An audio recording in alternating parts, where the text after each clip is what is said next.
Oh, oh,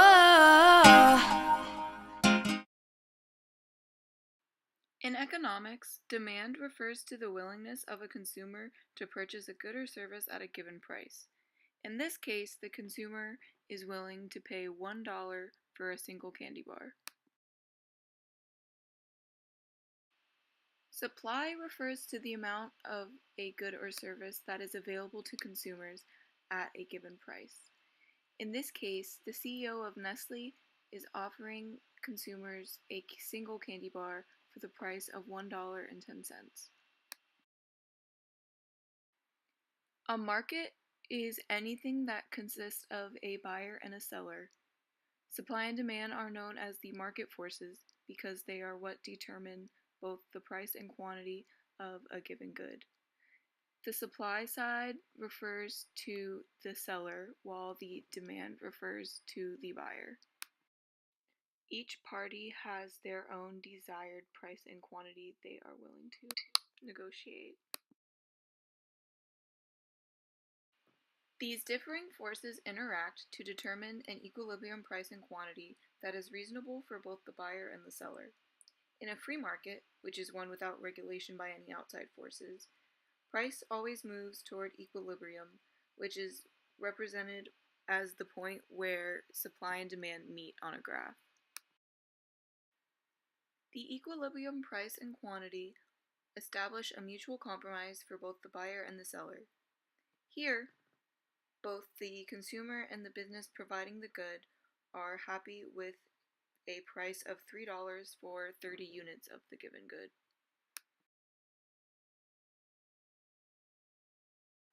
Any other points are examples of disequilibrium, meaning that the quantities are disagreed upon for the given price and vice versa. Any point that lies above equilibrium constitutes a surplus because the quantity supplied is greater than the quantity demanded. This means that there are more goods than are demanded at that given price. Any point below equilibrium constitutes a shortage because the quantity demanded is greater than the quantity supplied, meaning that there are not enough goods available to meet the demands of consumers.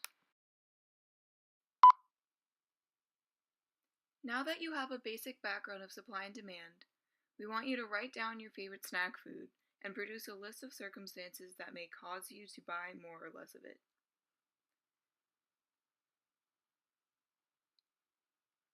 Try to include at least 3 reasons that do not depend on the price of the good.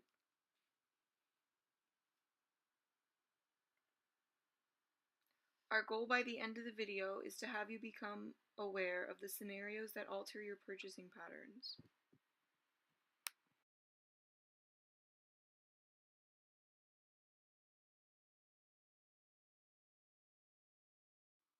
Most of you probably wrote down a price change. For example, if your good becomes more expensive, you would buy fewer, or if they became less expensive, you would buy more.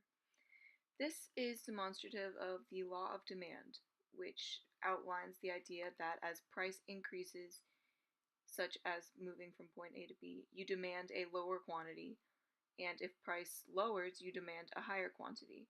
And this represents the inverse relationship between price and quantity on the demand curve, and this is the reasoning behind its downward slope.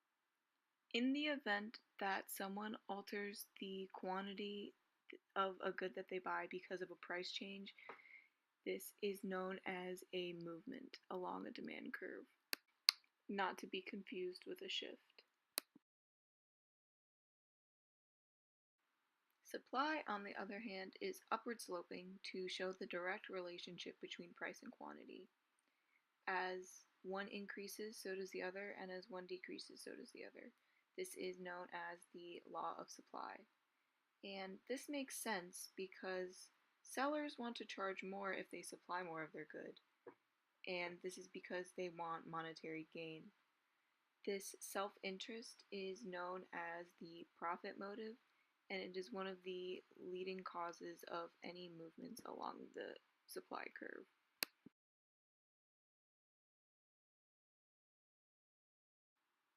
A shift in demand is caused by a change in the consumer's desire as a whole and is completely independent of the price of the good. For this reason, demand shifters are called non-price determinants. To demonstrate each shifter, we are taking you to the home of supply and demand.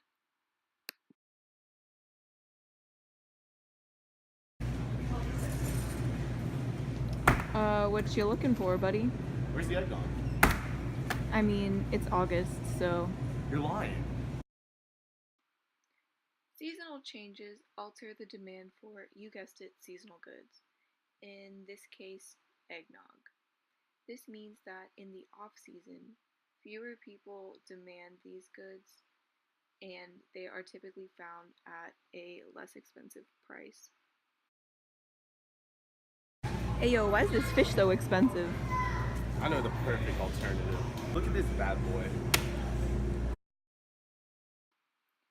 The demand for meat in this scenario increases because of the price of fish, which is its alternative. Since the fish price is higher, you would resort to the less expensive meat for the time being.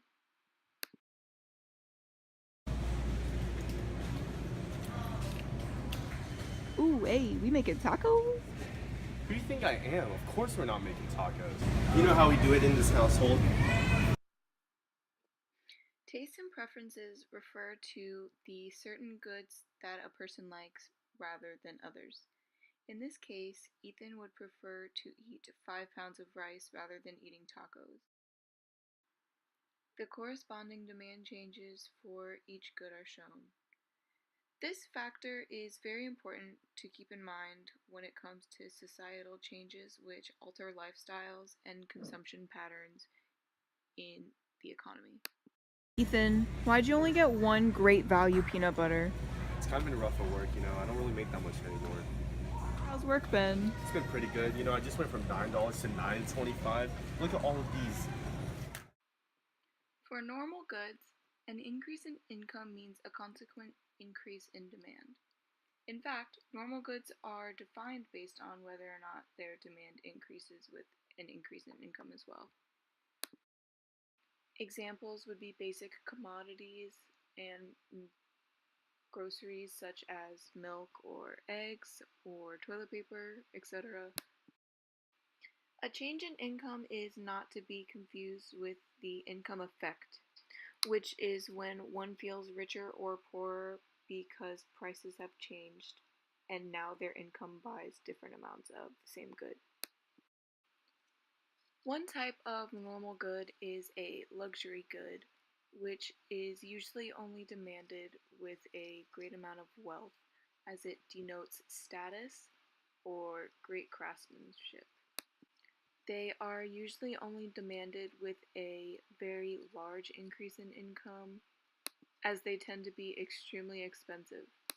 Examples would be fur coats or luxury cars or diamond rings.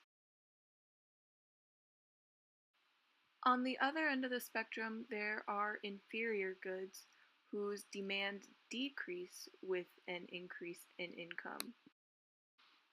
This is because these goods are no longer desired as they tend to be lower in quality than normal goods. Of course, this means that a decrease in income will increase the demand for inferior goods, however, because they are less expensive. Some examples of inferior goods would be generic or secondhand products. What you got there? Obviously some Wheaties. Why? Kyrie Irving told me to get these things. Marketing is an advertisement strategy used by firms to gain publicity for goods and services. This publicity tends to appeal to the consumers and therefore increases the demand of the good, so price and quantity increase as well.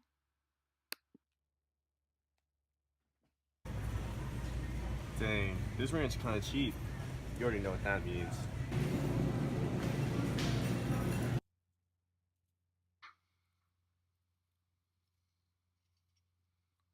Complementary goods are those which are usually purchased together. This means that if a consumer buys one, they are likely to buy the other. Examples would be peanut butter and jelly, but in this case, Ethan's demand for pizza increases because there was a low price on ranch. Supply shifters are results of businesses selling their products in order to meet the demands of consumers. This graph shows a rightward shift of supply, which decreases consumers' price for a higher quantity. Every shifter that causes an increase of supply also represents an increase of short-run productivity. Many of these, however, can lead to long-run advancements such as technology and productivity.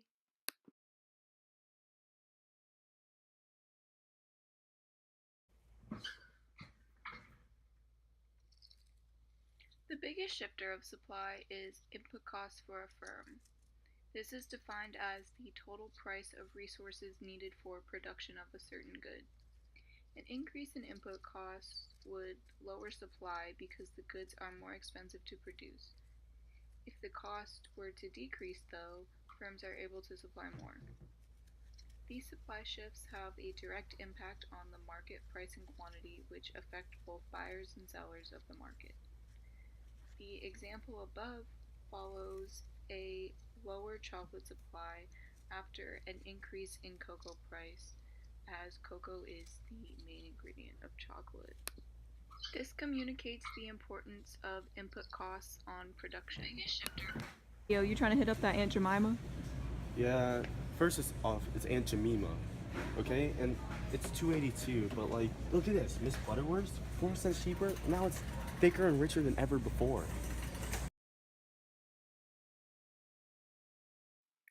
This supply shifter is an incentive for companies to produce more or better goods, as their suppliers are largely dependent on competition with other firms who produce similar goods.